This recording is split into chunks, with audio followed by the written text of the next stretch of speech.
Well, good morning and welcome back to our read-aloud of A Separate Piece by John Knowles. Today we'll only be reading one chapter due to schedule obligations I currently have. For that same reason I was unable to do it this week during Wednesday. But regular times will resume next week. The week after, there will be no read-alouds, but the week after that, there should be. The week of the 12th through the 17th, or whatever that week is. So today, we will be reading Chapter 5. And now to remind ourselves, this last chapter, essentially, Jean projects on Finney.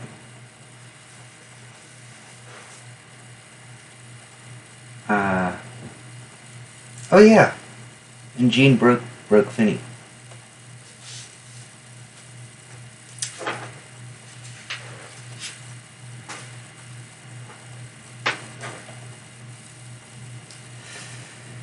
None of us was allowed near the infirmary during the next days, but I heard all the rumors that came out of it. Eventually, a fact emerged. It was one of his legs, which had been shattered. I couldn't figure out exactly what this word meant, whether it meant broken in one or several places, cleanly or badly, and I didn't ask. I learned no more, although the subject was discussed endlessly. Out of my hearing, people must have talked of other things, but everyone talked about Phineas to me. I suppose this was only natural. I had been right beside him when it happened. I was his roommate. The effect of his injury on the masters seemed deeper than any other disasters I remembered there. It was as though they felt it was especially unfair that it should strike one of the 16-year-olds, one of the few young men who could be free and happy in the summer of 1942.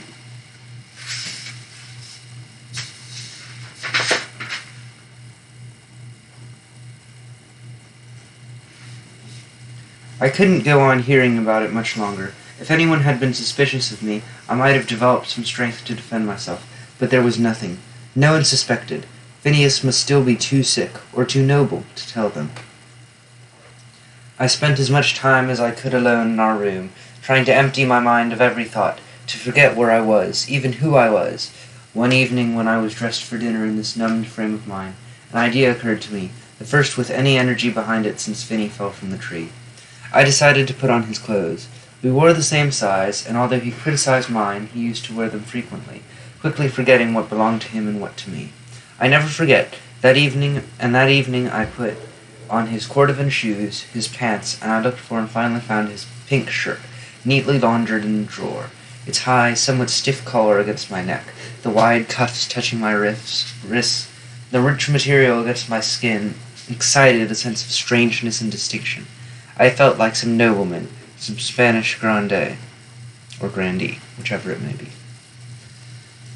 But when I looked in the mirror, it was no remote aristocrat I had become, no character out of daydreams. I was Phineas. Phineas to the life. I even had his humorous expression in my face, his sharp, optimistic awareness. I had no idea why this gave me such intense relief, but it seemed, standing there in Finney's triumphant shirt, that I would never stumble through the confusions of my own character again. So perhaps this deals with giving of self. Or how the clothes maketh man.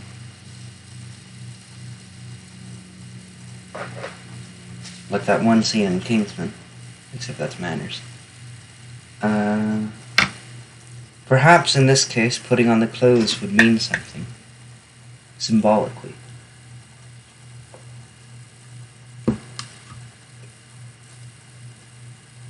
I didn't go down to dinner.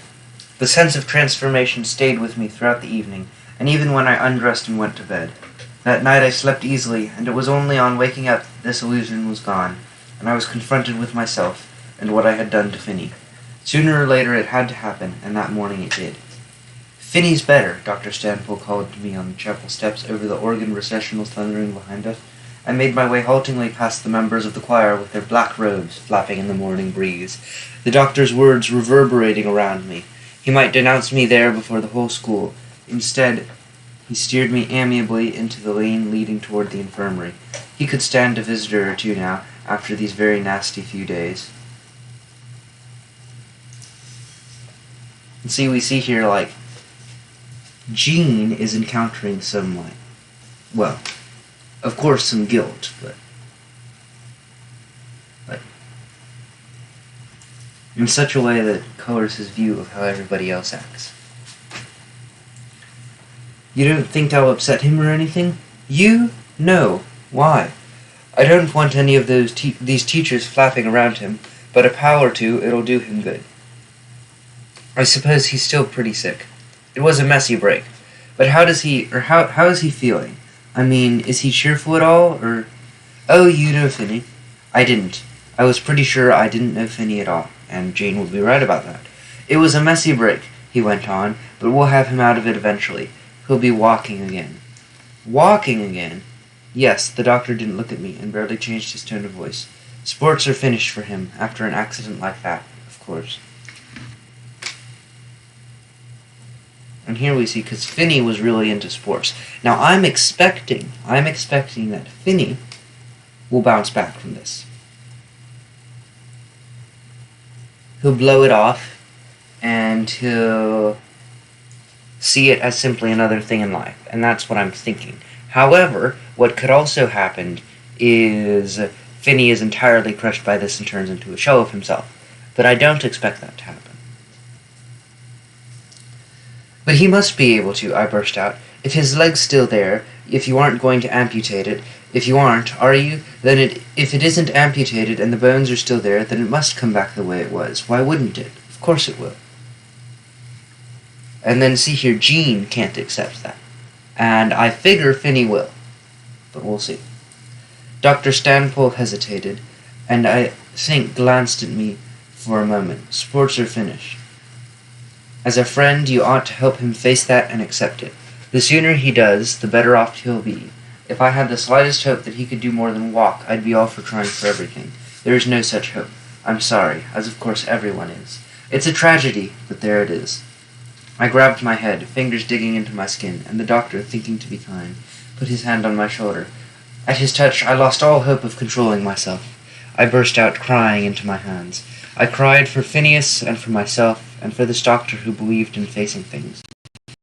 I cried because of kindness, which I had not expected. And that's probably going to be important. "Now that's no good. You've got to be cheerful and hopeful. He needs that from you. He wanted especially to see you. You were the one person he asked for." That stopped my tears. I brought my hands down and watched the red brick exterior of the infirmary, a cheerful building coming closer. Of course I was the first person he wanted to see. Phineas would say nothing behind my back. He would accuse me, face to face. We were walking up the steps of the infirmary. Everything was very swift, and next I was in the corridor being nudged by Dr. Stanpool towards the door. "He's in there. I'll be with you in a minute." The door was slightly ajar, and I pushed it back and stood transfixed on the threshold. Phineas lay among pillows and sheets, his left leg, enormous in its white bindings, suspended a little above the bed. A tube led from a glass bottle into his right arm. Some channel began to close inside me, and I knew I was about to black out. "Come on in," I heard him say. "You look worse than I do." The fact that he could still make a light remark pulled me back a little, and I went to a chair beside his bed. He seemed to have diminished physically in the few days which had passed, and to have lost his tan. His eyes studied me as though I were the patient. They no longer had their sharp good humor, but had become clouded and visionary. After a while, I realized he had been given a drug. "What are you looking so sick about?" he went on. "Finney, There was no controlling what I said. The words were instinctive, like the reactions of someone cornered. "What happened there at the tree? That, Gotham tree. I'm going to cut down that tree. Who cares who can jump out of it? What happened? What happened? How did you fall? How could you fall off like that? How could you fall off like that?" I just fell. His eyes were vaguely on my face. Something jiggled and I fell over. I remember I turned around and looked at you. It was like I had all the time in the world. I thought I could reach out and get hold of you. I flinched violently away from him. To drag me down, too. He kept looking vaguely over my face. To get hold of you so I wouldn't fall off.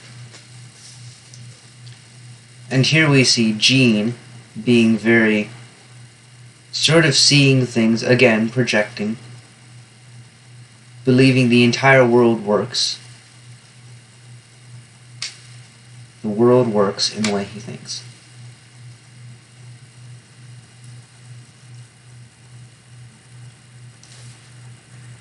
Yes, naturally. I was fighting for air in this close room. I tried, you remember? I reached out, but you were gone. You went down through those little branches underneath, and when I reached out, there was only air. I just remember looking at your face for a second. Awfully funny expression you had. Very shocked, like you have right now. Right now? Well, of course, I am shocked. Who wouldn't be shocked, for God's sakes? It's terrible. Everything's terrible. But I don't see why you should look so personally shocked. You looked like it happened to you or something. It's almost like it did. I was right there, right on the limb beside you. Yes, I know. I remember it all. There was a hard block of silence, and then I said quietly, as though my words might detonate the room, Do you remember what made you fall? His eyes continued their roaming around across my face.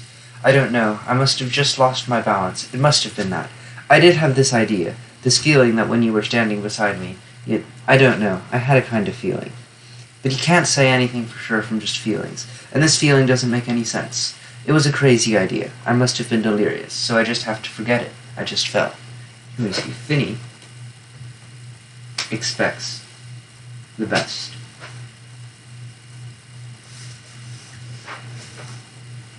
He turned away to grope for something among the pillows. That's all. Then he glanced back at me. I'm sorry about that feeling I had. I couldn't say anything to the sincere, drugged apology for having suspected the truth. He was never going to accuse me. It was only a feeling he had, and at this moment he must have been formulating a new commandment in his personal decalogue. Never accuse a friend of a crime. If you only have a feeling, he did it. And I thought we were competitors. It was so ludicrous I wanted to cry. If Phineas had been sitting here in this pool of guilt, how would he have felt? What would he have done? He would have told me the truth. I got up so suddenly that the chair overturned. I stared at him in amazement, and he stared back, his mouth breaking into a grin as the moments passed. Well, he said at last in his friendly, knowing voice, what are you going to do? Hypnotize me. Finney, I've got something to tell you. You're going to hate it, but there's something I've got to tell you. My God, what energy, he said, falling back against the pillows. You sound like General MacArthur. I don't care who I sound like, and you won't think so when I tell you. This is the worst thing in the world, and I'm sorry, and I hate to tell you, but I've got to tell you. But I didn't tell him. Dr. Stanpool came in before I was able to, and then a nurse came in, and I was sent away. The next day, the doctor decided that Finney was not yet well enough to see visitors, even old pals like me.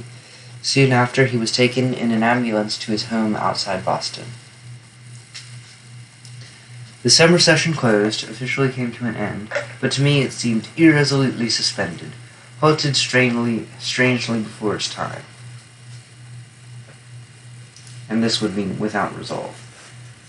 I went south for a month's vacation in my hometown and spent it in an atmosphere of reverie and unreality, as though I had lived that month once already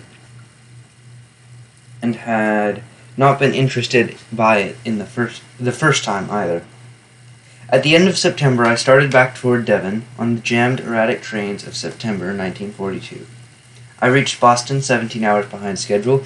There would be prestige in that at Devon, where those of us from long distances with travel adventures to report or invent held the floor for several days after a vacation.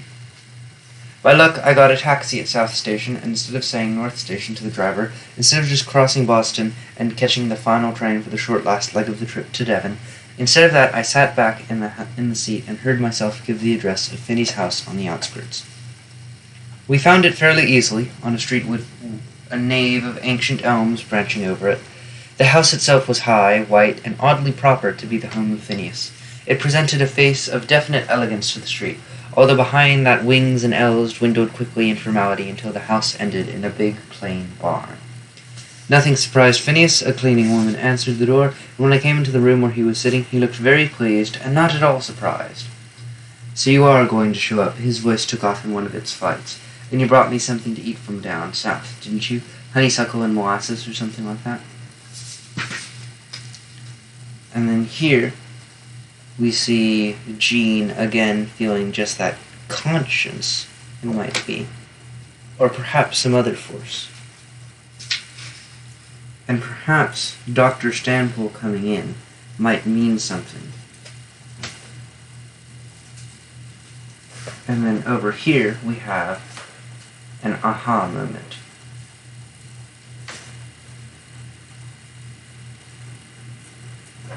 Jean has quite a few of those, it seems. I tried to think of something funny. Cornbread, you did bring something. You didn't go all the way to Dixie and then come back with nothing but your dismal face to show for it. His talk rolled on, ignoring and covering my look of shock and clumsiness. I was silenced by the sight of him propped by white hospital working pillows in a big armchair. Despite everything in the Devon infirmary, he had seemed an athlete there, temporarily injured in the game, as though the trainer would come in any minute and tape him up.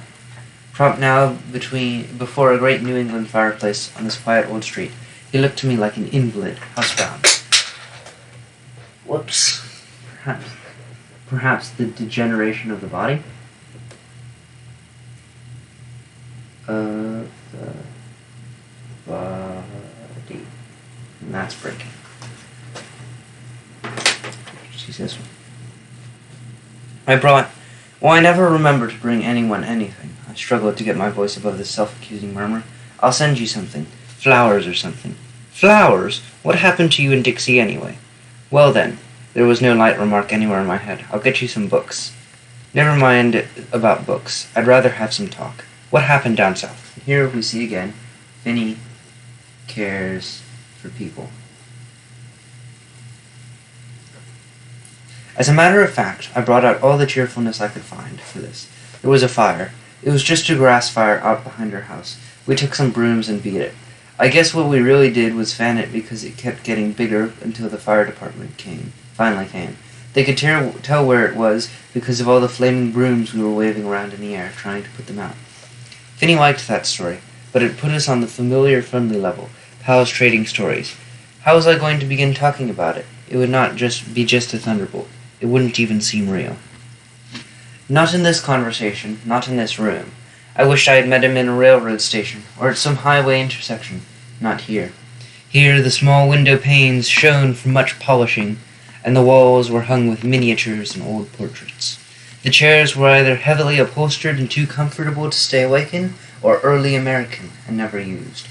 There were several square, solid tables covered with family pictures and random books and magazines, and also 3 small, elegant tables not used for anything. It was a compromise of a room, with a few good pieces for guests to look at, and the rest of it for people to use. But I had known Finney in an impersonal dormitory, a gym, a playing field. In the room we shared at Devon, many strangers had lived before us, and many would afterward. It was there that I had done it, but it was here that I would have to tell it. I felt like a wild man who had stumbled in from the jungle to tear the place apart. And here we see how the sense of place drastically affects the character.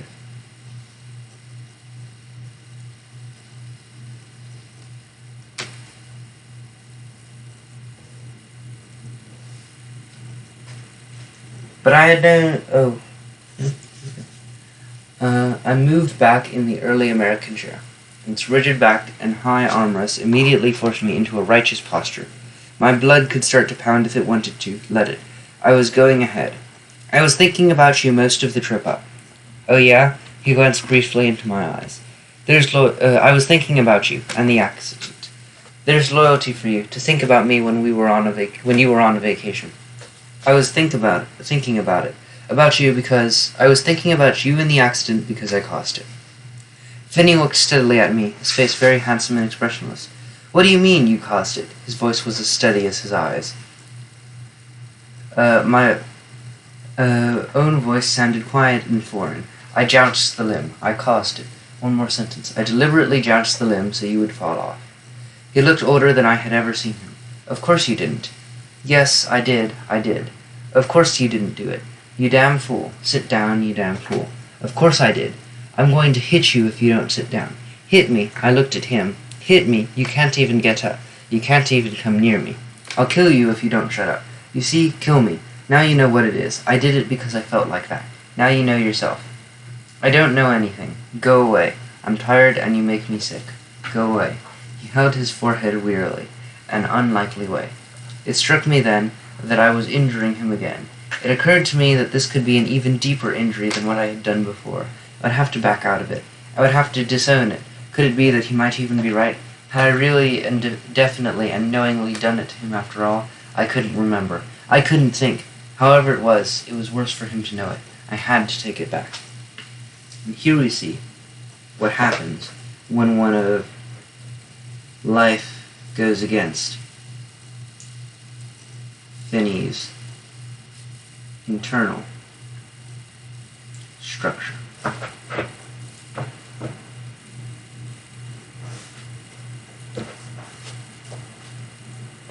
Because he does not yet know how to organize it in such a way. But not here. You'll be back at Devon in a few weeks, won't you? I muttered after both of us had sat in silence for a while. Sure, I'll be there by Thanksgiving anyway. At Devon, where every stick of furniture didn't assert that Finney was part of it, I could make it up to him. Now I had to get out of there. There was only one way to do it. I would have to make every move false. I've had an awfully long trip, I said. I never sleep much on trains. I guess I'm not making too much sense today. Don't worry about it. I think I'd better get to the station. I'm already a day late at Devon. You aren't going to start living by the rules, are you? I grinned at him. Oh no, I wouldn't do that. And that was the most false thing, the biggest lie of all. So here, this chapter is all about the fallout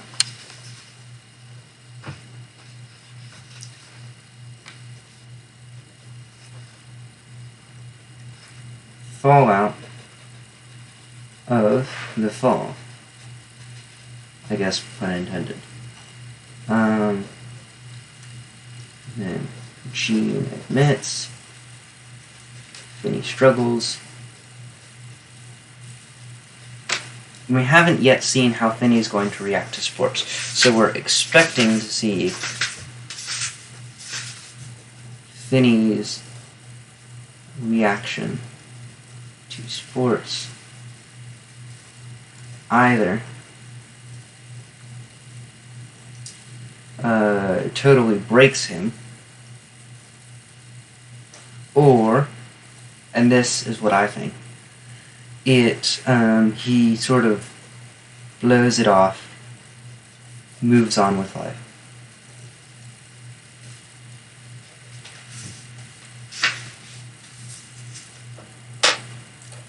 And that will be it for today's reading of A Separate Piece.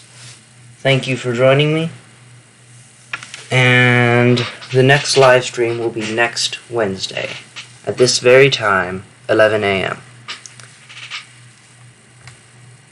Thank you.